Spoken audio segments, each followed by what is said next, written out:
Oke guys, kembali lagi bersama kita Dread Maut. Jadi perkenalan dulu, nama gua. Aku aja deh. Aku. Iya. Oke, nama aku saya aja saya. Iya, oke. Nama saya Adi Trisnawan dan teman saya nih. Saya Diki Januar Kurniandika, pasti kalian udah pada kenal. Kampus lu doang yang kenal bro. Kampus bro. Iya. Yang di luar kampus nggak akan kenal sama lu. Tapi kan gue udah ngasih tahu barusan nama gue, jadi dia pasti pada tahu. Oke. Jadi gini, kita itu dapat tugas ya bro ya. Jadi kita pengen ngomongin soal akun manajemen.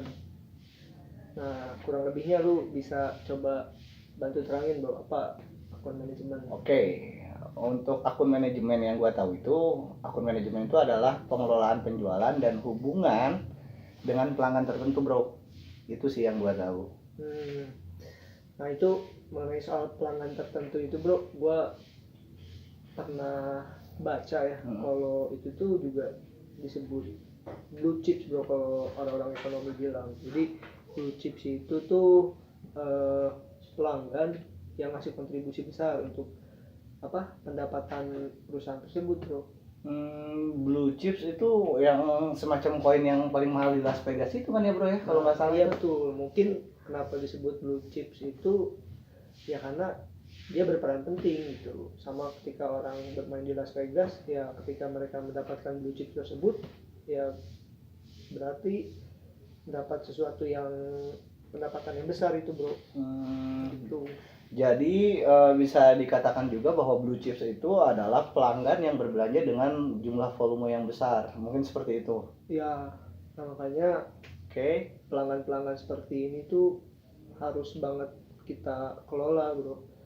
Jadi gimana caranya bisa di customize juga kita kelola secara intim gitu. Ya intinya kan agar mereka tetap nyaman bekerja sama di dalam perusahaan ini kan. Iya betul. Nah terus bagaimana sih untuk kita mengelola blue chips ini gitu, supaya bagaimana caranya mereka ini ya tidak melakukan body shape ini dalam artian mereka ya dibaratkan ya jangan sampai mereka minum slimming tea gitu atau minum susu untuk susut perut gitu ya kan. Jadi akhirnya pembelian ke kita ke perusahaan itu menurun gitu. Waduh, efeknya bahaya juga berarti kan.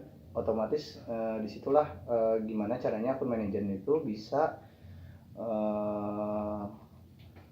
mengelola pelanggan-pelanggan tersebut agar tidak melakukan hal demikian, benar kan? Iya betul.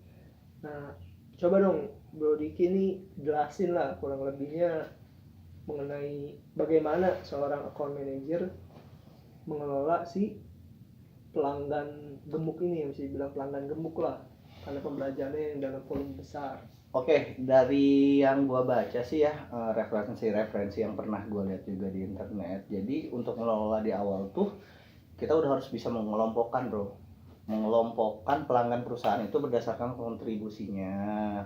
Setelah itu berdasarkan pendapatan dari perusahaan. Lalu yang terpenting juga kenali lebih lanjut tuh kebutuhan si pelanggan seperti apa aja kan, seperti ekspektasi dari pelanggan, terus ekspektasi terhadap produknya, dan yang apa lu barusan ngomongin itu.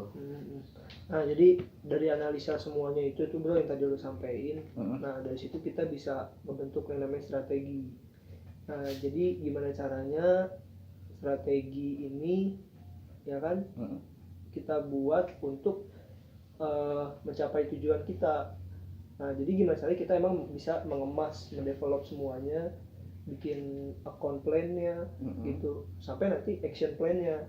Nah di tengah jalan juga kita harus bisa evaluasi terutama masalah-masalah internal kita nih gitu, karena kan semuanya nggak mungkin 100% berjalan dengan baik kan gitu. Mungkin ada kendala. Nah itu yang harus kita bisa antisipasi dan kita bisa buat solusinya. Bagaimana caranya ya pelanggan gemuk ini nih, si blue chips ini ya tidak meninggalkan perusahaan gitu. Nah jadi sekarang ini deh mungkin tadi agak sedikit panjang penjelasannya. Nah sekarang Bro Diki coba bisa nggak ngasih nih ke teman-teman penjelasan singkat. Jadi sebetulnya tugas dari account manager ini nih sebagai manajemen dalam perusahaan di account gimana tuh?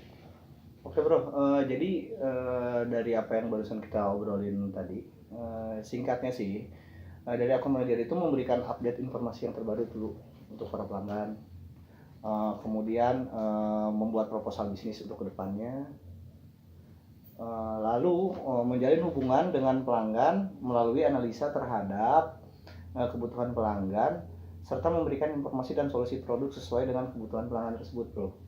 Jadi sehingga pelanggan tersebut tetap merasa nyaman kerjasama dalam perusahaan yang kita beri dalam bekerja sama lah ya. Ya dalam perusahaan kita dengan perusahaan pelanggan. Betul. Bekerja sama dengan kita ya. Sehingga mereka tuh merasakan nyaman gitu bahwa kedepannya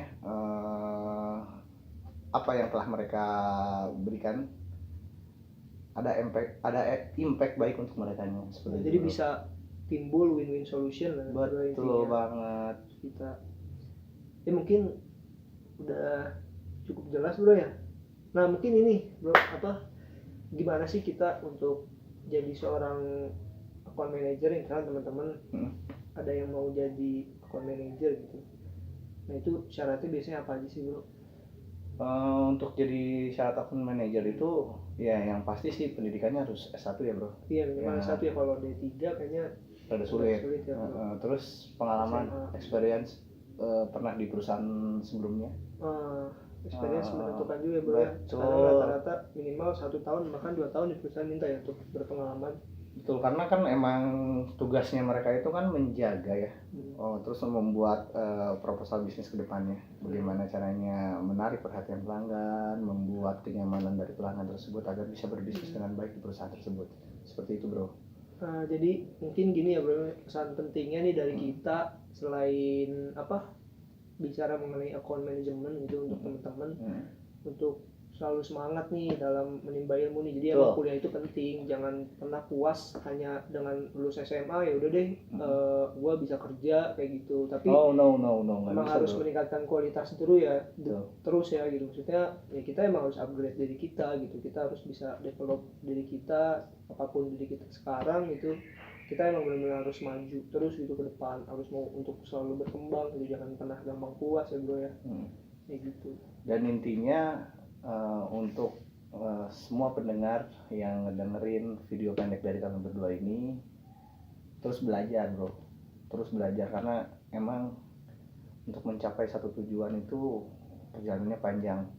Terus untuk apa yang kita obrolin barusan, kalau kalian berminat untuk menjadi seorang akun manajerial, apa yang dikatakan Adi tadi, pendidikan yang terpenting. Jadi lu jangan ngerasa puas deh sama diri lu yang sekarang. Ya sama. Oke, mungkin itu aja penjelasan dari kita. Thank you banget, semoga bisa bermanfaat. Makasih banyak teman-teman untuk semua yang udah mau mendengarkan. Ya untuk itu kita pamit. Assalamualaikum warahmatullahi wabarakatuh. Ya.